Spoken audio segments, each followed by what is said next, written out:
أعوذ بالله السميع العليم من الشيطان الرجيم. بسم الله الرحمن الرحيم.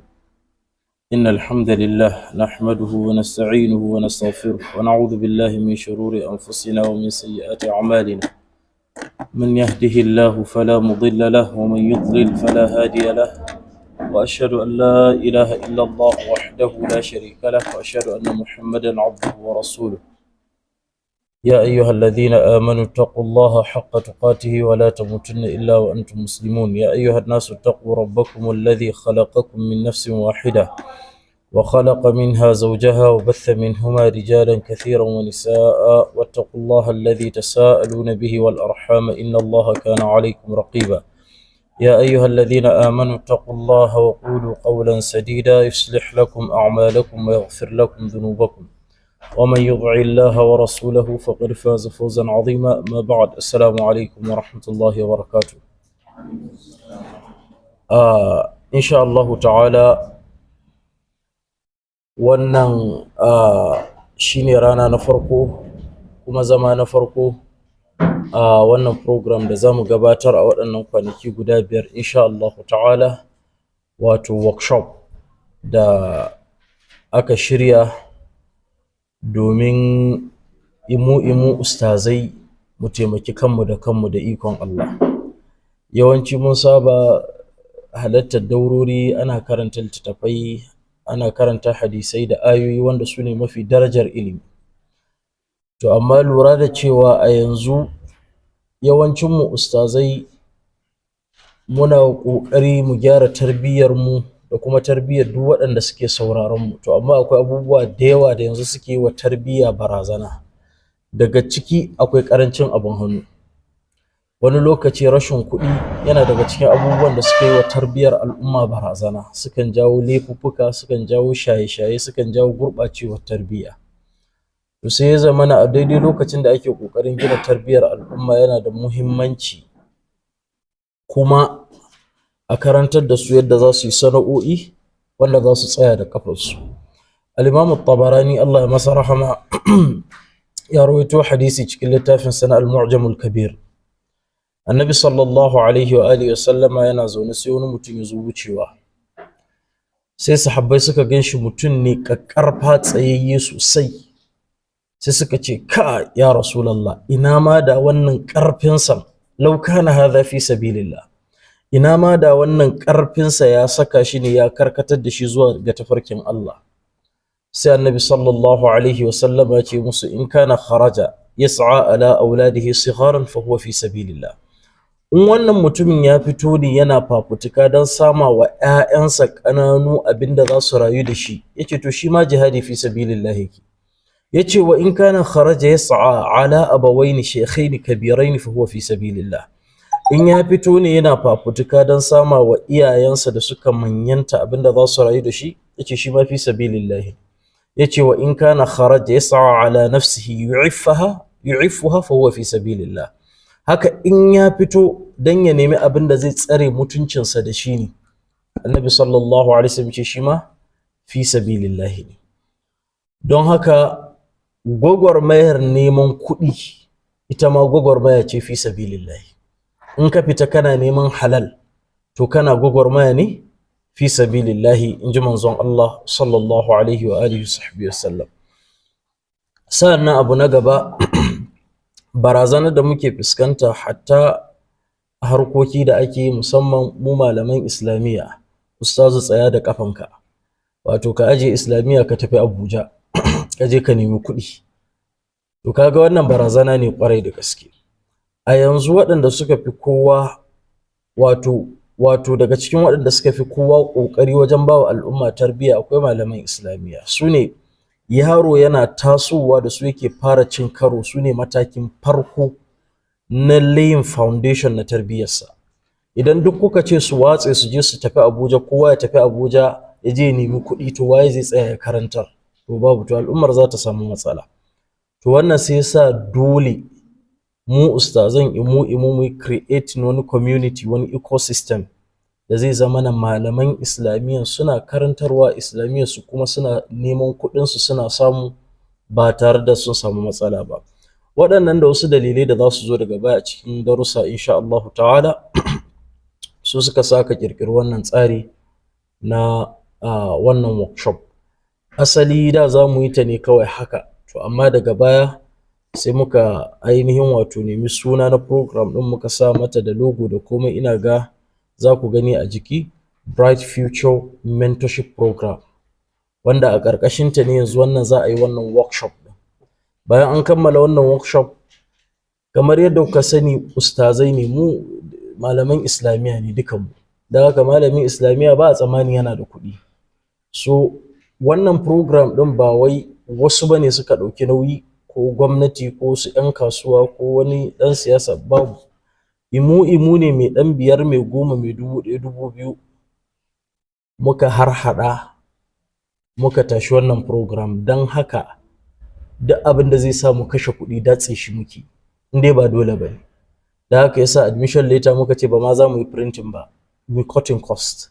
In an kammala za a ba da certificate, amma ba da za mu mishi printing certificate, za a ba da digital copy in mutum yana so ya je printing da kansa, sabida mu yi cutting cost. Hatta time da muka zaɓa na program ɗin, mun zaɓi mu yi shi kawai mu gama shi daga safiya zuwa rana, sabida kar mu buƙaci yanayin da dole sai mun ba wa akramakumullahu abinci aka ce za a wuni, kaga dole za a nemi abinci, amma kawai za mu tashi da rana. Muna cutting cost sabida ba abin zai tsaya a iya wannan program ɗin ba ne. Idan mun kammala insha Allah akwai, idan aka kammala na farko za mu yi sha'awan kowa ya zaɓi ɓangare da ya fi sha'awan ya karkata zuwa ga wannan ɓangaren, na ɗaya. Na biyu, akwai mutane kaɗan da za mu zaɓa, yadda na faɗa resources ɗinmu ba su da yawa, kuma ba wai da ke ana ɗauka a video, ba wai ko muna roƙa ba ne ko wani abu, sabida ba lallai ma in wani ya kawo mana daga waje mu karɓa ba, sabida in ka taso kana ƙarami wani zo loda maka kuɗi, to in kai wasa zai iya saukar da kai akan manufarka.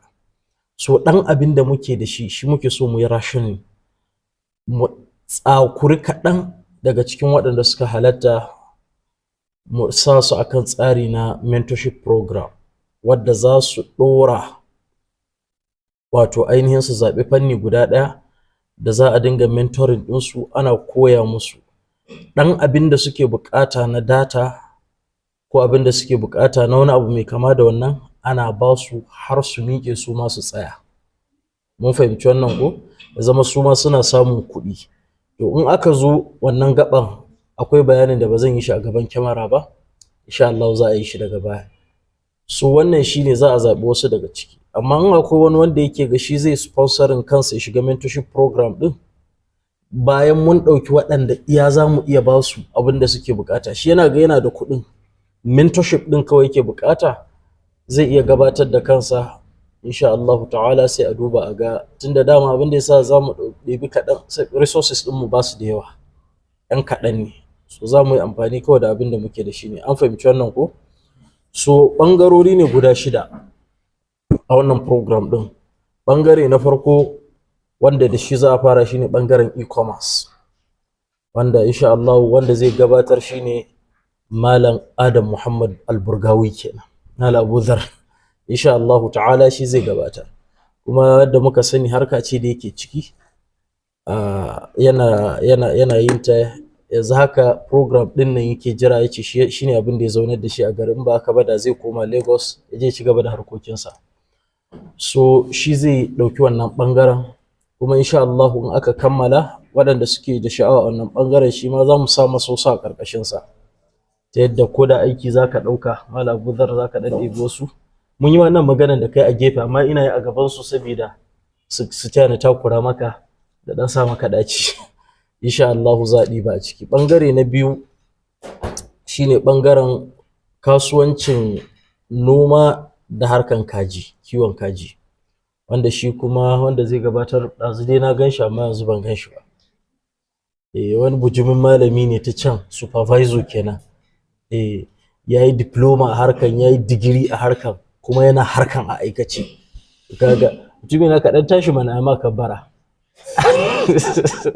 Malam Lukman kenan insha Allah. Sai bangare na uku akwai bangaren abin da ya shafi a crypto, amma harkan crypto ba wai za mu ce ku kawo kuɗi a yi investing ba ne, kuma ba harka ce ta get rich fast ba.